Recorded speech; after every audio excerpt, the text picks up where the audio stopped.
Well, it's almost 11 o'clock, and we are going to try to pack up and get some sleep. Our day is over. The assignment is over. Tomorrow we start the trek home. As always, there's a bit of a change of plans. We're going to be picked up at 6 a.m., which means getting up at least 5. We're going to drive 2 hours by car to La Ceiba. We're going to be picked up at 6 a.m., which means getting up at 5 a.m. We're going to drive 2 hours by car to La Ceiba. There we're going to catch a connector flight to San Pedro Sula. The flight will be about 20 minutes, which should put us, for all intents and purposes, on the ground in San Pedro Sula at 10.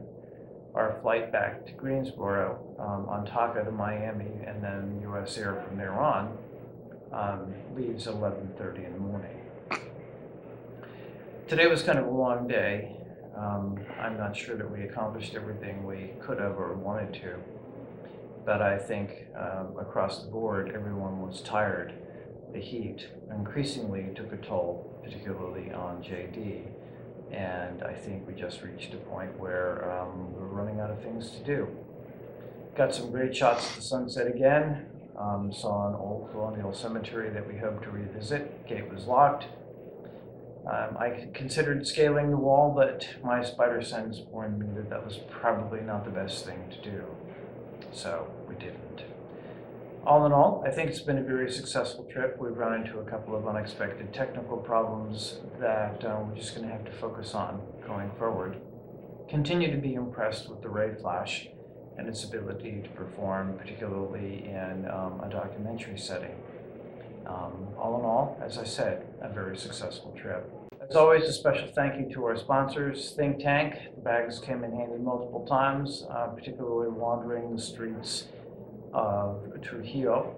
I'm very fond of the belt and harness system and the ability to reach and extract lenses very quickly in tight situations.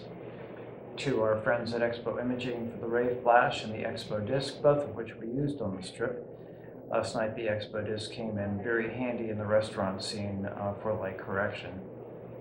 To Enduro, of course, for the tripod, which came in handy shooting the sunsets and in several other tight and difficult situations.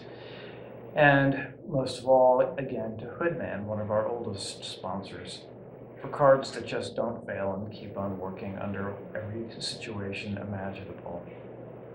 A final note. It's difficult being here sometimes, not so much because the conditions are unbearable, and this is a third world country. We have to roll and move and adjust quickly. We came back from breakfast this morning to find that there was no water and no electricity.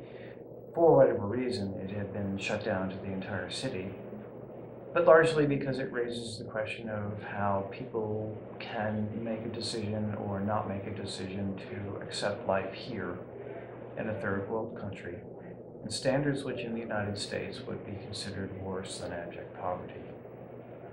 I guess for me, I've never been satisfied. I've always wanted more. I've always wanted to be more. I've always wanted to search for more. There's always been some place to go, something to do, and some other aspect of my life to change. And here, it's quite obviously not that way.